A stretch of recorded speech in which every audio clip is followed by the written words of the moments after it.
King 1. Today I will be discussing a topic in financial analysis. In fact, I will be taking you through a whole lot of financial analysis projects. So today the topic we will be working on will be current ratio, and current ratio is part of what we call the solvency ratio, and why solvency ratio is a subset of financial ratio analysis. So in all, what we'll be doing is financial ratio analysis. As financial analyst, you should have the skills when it comes to how to be able to analyze your company's or any company's financial records, so and be able to advise them accordingly. So first, what is financial ratio? Financial ratio analysis is a quantitative method of gaining insight into a company's liquidity, operational efficiency, and profitability by studying its financial statements, such as the balance sheet and income statement.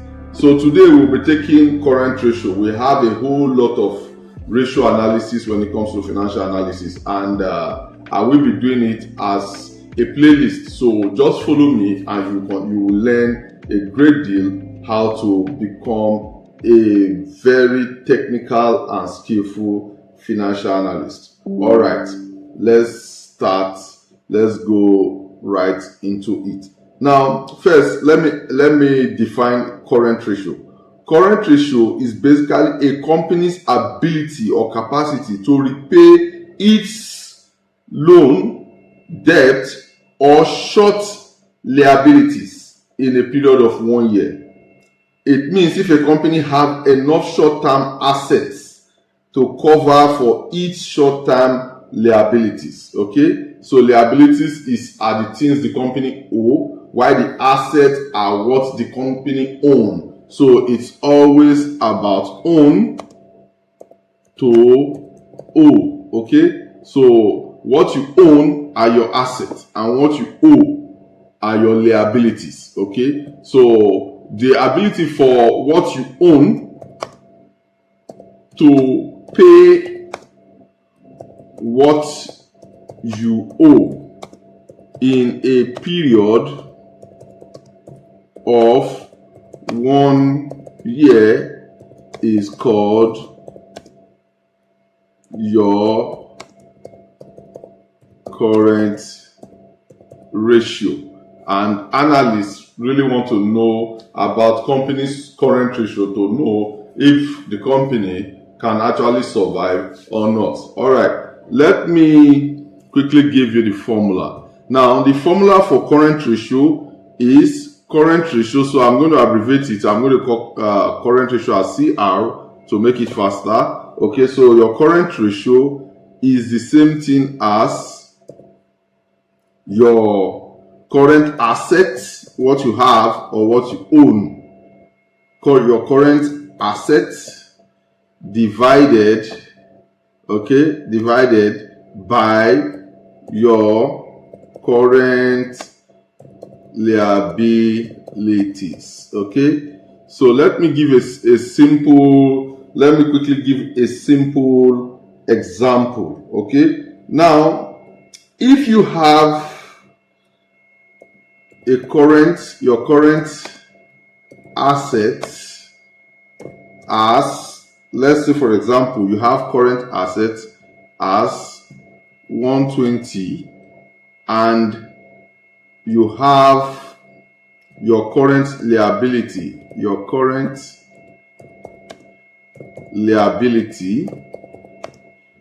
as, let's say, 90.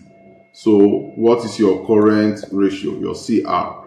So this is very easy. Your current ratio will be equals to, let's use Excel functions in Excel. So your current ratio will be 120, okay, divided by 90. So when you click enter, your current ratio will be 1.33. Now, when you have your current ratio, your CR equals to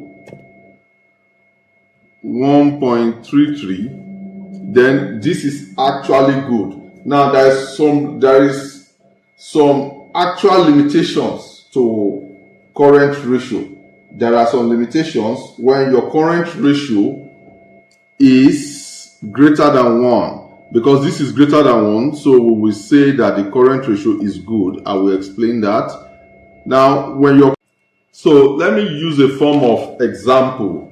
Let's say, for example, I took a loan from a friend called Andrew, and I am to pay back this loan in a period of 1 year. It should not exceed it. All right. Now, if I've taken, let's say, $200 loan from Andrew, and I actually have $300 with me on the day I'm to pay back before 1 year. So is it possible for me to pay back? Definitely yes, because I have $300, which is more than the $200 loan I took, right? So that means I'm in a good position to pay my debt. Now, let's say that in a certain day, I want to pay this $200 loan, and I'm only having $200 with me. Will I be able to pay the loan?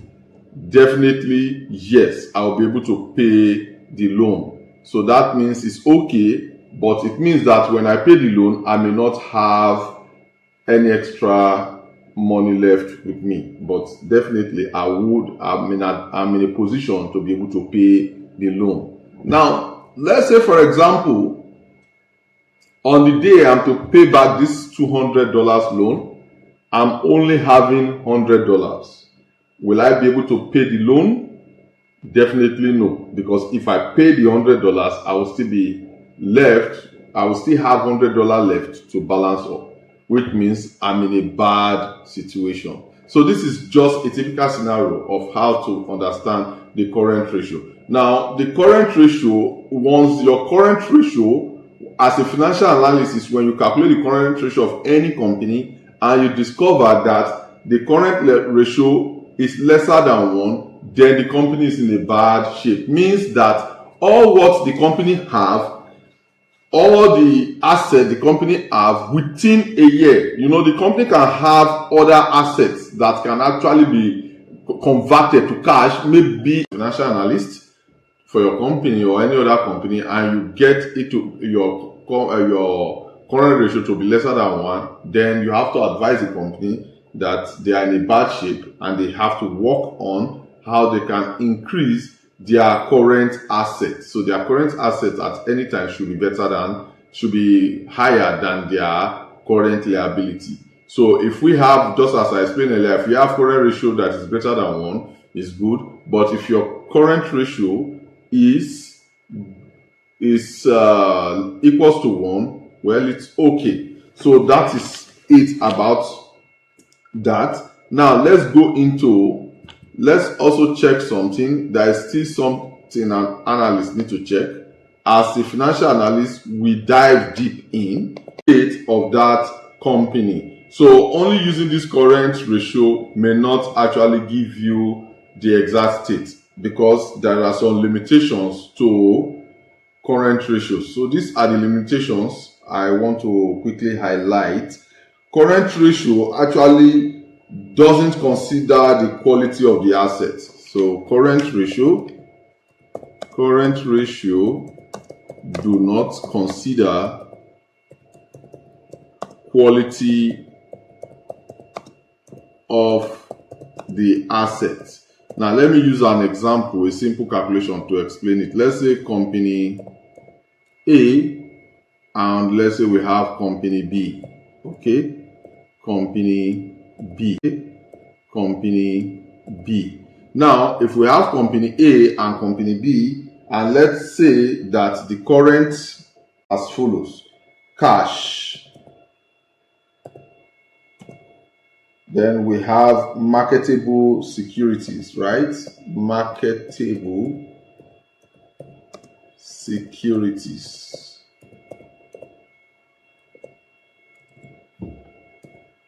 We also have account receivable. Account receivable. Then let's say we also have inventory. Okay. Now, these are all under current assets, right? So now let's say for company A, let me fix it here. Okay. Let's say for company A, all right. So let's say for company A under current assets actually have a cash of 190, and for company B under current assets, company B also have the same 190 but under inventory. You know that the cash, marketable security, account receivables, they are all under the current asset. Okay, so let me bold it so it can look different. Okay, so all this information, the cash, the marketable security, account receivable, and inventory, they are all under current assets. But under this current assets, for company A, it has all its current assets under cash, and for company B, it also has all its current assets under inventory. Now let's actually take the current liability. So current liability. So current liability. Okay, so let's bold it. Current liability. Okay, so let me quickly bold this and increase it here. Okay, now let's say for the current liability, both of them actually have a current liability of 120 and 120. Okay, so they have the same current asset. They also have the same current liability. So let's quickly check the current ratio, the CR. Okay, so CR. So CR for company A,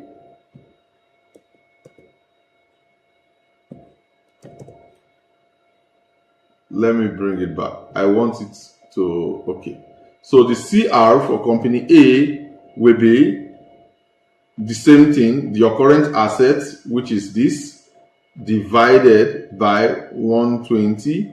And when you hit enter, we have 1.588, which is good, okay, because it's higher than 1, right? So also for company B, we also have 190 divided by 120, 1.5833. So definitely we are going to have the same current ratio, but this current ratio is not going to tell us which part of the current asset, because if you look at the current asset, cash is easy liquefied, it's more liquefied than inventory. Now if your current asset is under inventory, for example, as company B, and for company A it has its current assets under cash, the difference is that the time taken for company B, whose cash is under inventory, to convert its inventory to cash will take a longer time, because for inventory, in as much inventory is under current asset, inventory means like things like raw material. Before they can convert the raw material into products, it takes time. Then before you can now take the product to the customer buys it, maybe the customer buys in credit, before the customer pay you, and that money from inventory is converted to cash, may take a higher time. So though it can also be completed within a year. Value is what? 3305 for December 2016. So we hit enter, and you can see we have a C12 divided by C28. So I'll go down and back to where we have our solvency ratio, where we have our quick ratio, cash ratio, and current ratio, right? So now we go straight here, and you can see our current ratio. Under this solvency ratio, we have C12 divided by C28. So I will hit enter, and you can see we have 1.31. Okay, don't worry about the X. Now from here, to actually fill up the values for 2017, 18, 19, and 2020, I will just click on this little button and stretch it, because Excel already have the formula. So when I take it, it's going to automatically fill it up all through the year.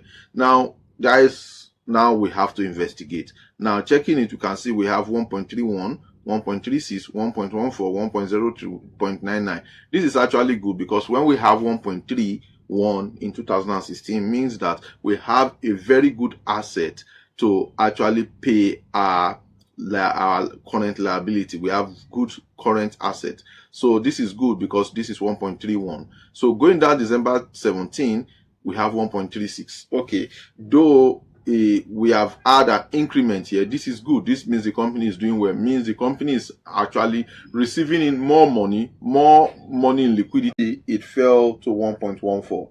December 2019, it further fell again to 1.03. December 2020, it fell again to 99.99, means this is very bad. At 0.99, it is very, very bad. Now this is why is good as a financial analyst to ask for 4 or 5 years historical data, to be able to know the rate at which it is falling or rising. That's the current ratio. So that is why it's good. You don't actually judge your calculation based on only 1 year. You have to take 3-4 years consecutively backwards, so that you can see the rate at which what the current ratio is actually telling you. Okay, so you can see from here we have 1.3, 1.36, 1.14. So if I only use 1 year, let's say this year 2019, and I have 1.03x, I can actually tell the company, yes, you are doing good, because your current ratio is 1.03, means you can pay your current liability. But not knowing that over the years, the company actually have a higher current ratio. So you'll be so surprised. December 20, the company hits the rock, 0.99. They cannot actually have the total current assets to pay their current liability. Then there is a problem. Means you, as a financial analyst, you have advised them wrongly. So 1 year, you cannot use 1 year analysis to determine the company's financial health. So that's why you have to ask for 3, 4, or even more than you have to ask even more than 5 years historical data of the company, financial historical data, to be able to determine this particular information. So you can see now that it fell. So what we need to do as financial analysts, we need to go back to our current liability and our current assets to check where the problem is, where we have the problem. So this is what we need to do as financial analysts. Finally, so we check first our current asset. So current asset is, we check it one after the other. So let's check the current asset. Now we have the current asset section here. So we can see cash and cash equivalent. We have 10.8, 12.1. Then all of a sudden, from 12.1 December 2017, it's actually reduced to 6.0, 5.9, 5.6. Then definitely there's a problem here. If you have almost divided by 2, you see, from 12.1 to 6.0. So definitely cash and cash receivables or equivalents are like money got or income got when, you know, a sales. So definitely we can deduce from here that maybe their sales actually reduce. So it depends on the company. So actually, they can actually tell you as a financial analysis what actually happened here. So it is your right. You are in place to ask what actually happened here. Why this division? Then coming into this particular aspect, receivables, inventories. Now you can see. Let's check receivables. Okay, it's fair enough. Let's check inventory. You can see it's fair enough. Then other current assets. Fair enough. So definitely there is a question here. Why this? So the reduction in this can actually cause the total current ratio to get reduced. So now let's check liability. Okay. So we can also get some information from liability. All right. So let's go to liability section. All right. I think we have it here. Okay. I want to make it, yeah. Okay, we have liability here. So we can also check from notes and loans payable. We have 13 for December 2026, 11, 12, and all of a sudden in December 2019, it got to 260 and 258. This is high. This is huge compared to this. So then an investigation should be done here. The the financial analyst need to ask what actually happened here. Notes and loans payable. So means things that we are paying out. Okay. So maybe definitely at December 2019, there is some certain loans the company need to pay, but it has to be investigated. All right. Now, current portion of long-term debt, you can see nothing was paid here. All of a sudden, 2019, 254. Maybe the loan was taken in 2018 and they request them to start paying at 2019. So this should be investigated. So this can actually cause the current ratio to fall. Okay. So we can check others. I can see they are almost on the same value, which is fine. All right. So this is how you go through your investigation and be able to determine what has actually happened. So, but first, you need to know how to calculate what your current